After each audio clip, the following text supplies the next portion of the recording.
in the mental health field now, going from controlling mental illnesses to recovery, going from institutional-based to community-based, and going back to the community-based is very important.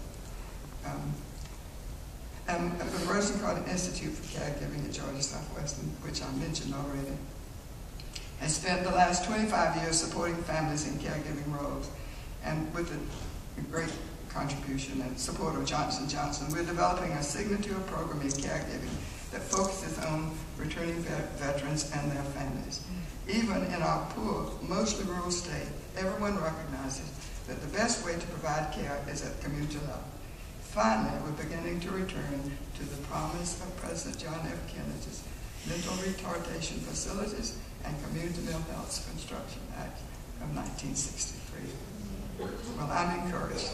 Our new vocabulary today includes recovery, self-directed care, peer support specialists, prevention, wellness, integrated care, medical homes, community-based care, and more.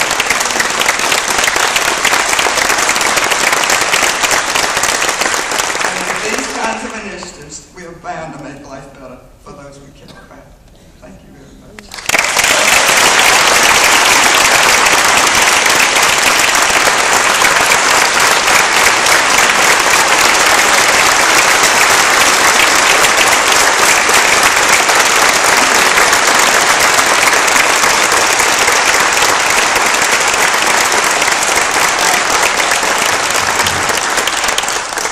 So as you know, Mrs. Carter has graciously offered to answer some questions that we have gathered from all of you over the last couple of days. Our first one, Mrs. Carter, comes from our CEO, Tom Gibson of PRA. Really, our central mission at the association is to grow and train the recovery workforce. So as an organization, we would love to partner with the Carter Center in helping to advance this critical goal.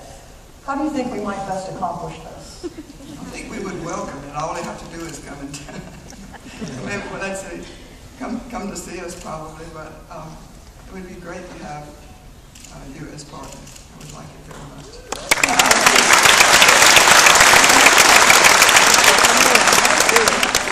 About it, I'll just tell Tom, who's the head of our mental health program, to get in touch with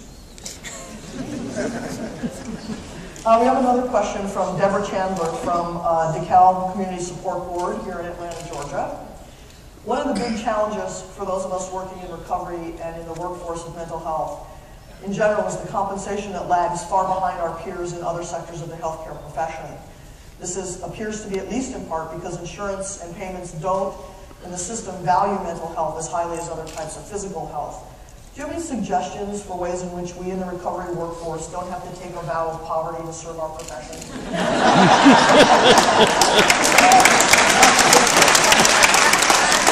That's a good question, and I would do anything I could to change it.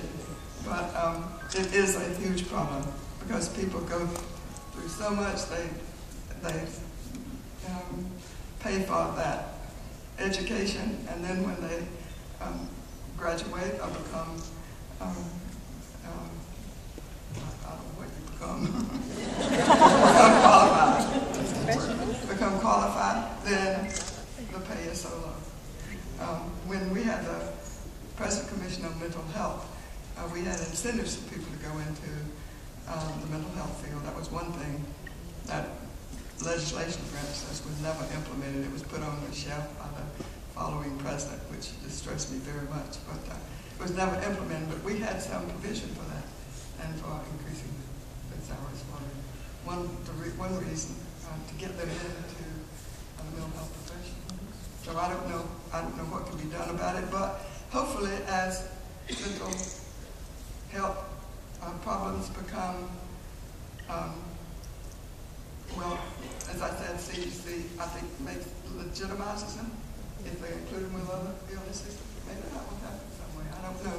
But also, it'll be good to talk with people in administration. I could talk to surveillance, but I mean, we all know this.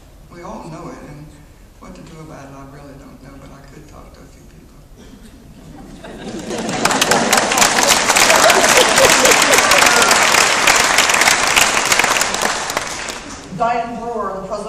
Commission and from 7 County Services in Louisville, Kentucky, had this question for you.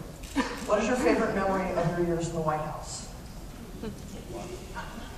I think, well, I had a lot of favorite memories, but I think one of the greatest days was working 4 years, and in October, before we went home, the Mental Health Systems Act was passed through Congress. We had a great celebration. We went to the,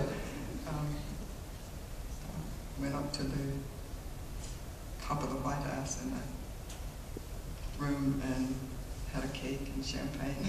That was one of my, because we had worked so hard. It's hard to get legislation passed in 4 years when you have to start from scratch. And so, but that would just, I remember the first day we went to the White House and we were wandering through and finding the secret stairway that goes upstairs. And I decided to call Jimmy, and they told me I could call, ask for anybody in the world, and they'd get them on the phone for me. So I picked up the phone and I said, I would like to talk to Jimmy, please. And the operator said, Jimmy who? It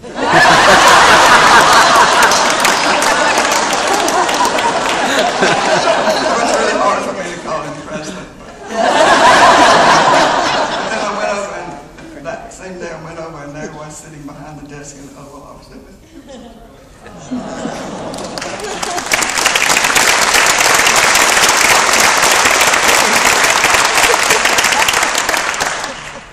Kathy Akins from Philadelphia, Pennsylvania's Horizon House, one of the first and original psychiatric rehabilitation programs in the country, asked this of you. As you reflect on your advocacy around the world and your commitment to mental health in the field, of what do you personally feel most proud?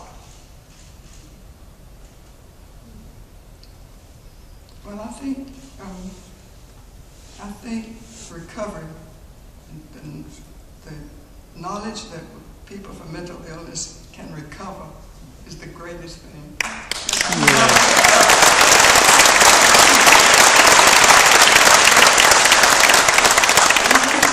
President's Commission on Mental Health met. We had no idea that people could ever recover.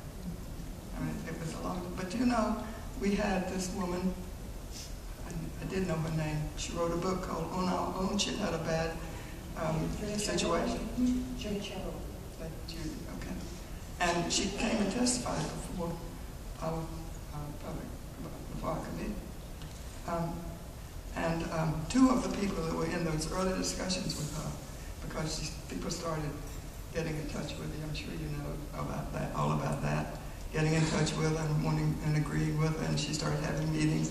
Two of the people that were in those meetings now one is on my mental health task force, and one works with I have a program, mental health fellowships for journalists, teaching journalists to, well, educating them about mental health issues so they can report accurately and in depth.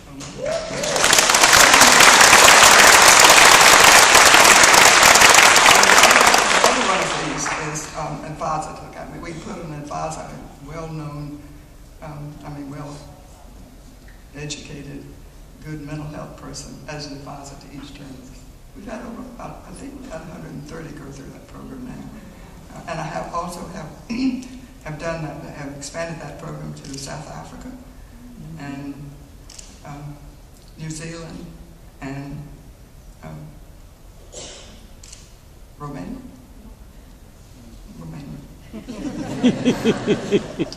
Mrs. Carter. We fund them for 5 years, and we give them a contribution in our country too. If you know a journalist who would like to be a candidate for that position, we fund them. We give them $10,000 a year. They don't leave their job. They come to the Carter Center once and talk about what they're going to do, and then they come back a year later. Any of them come back in between. A year later to tell us what they've done. And I really think it's the best program we ever had to overcome stigma. And we have 1,400, I think, articles on the Carter Center website from these journalists, the things that they have reported. And you said in things in foreign countries too. We have also have a good mental health program now in Liberia. It was the first time we've been overseas. And we have other Carter Center programs in Liberia, and Jim and I started going to Liberia in 1989. So we have a lot of friends trying to help with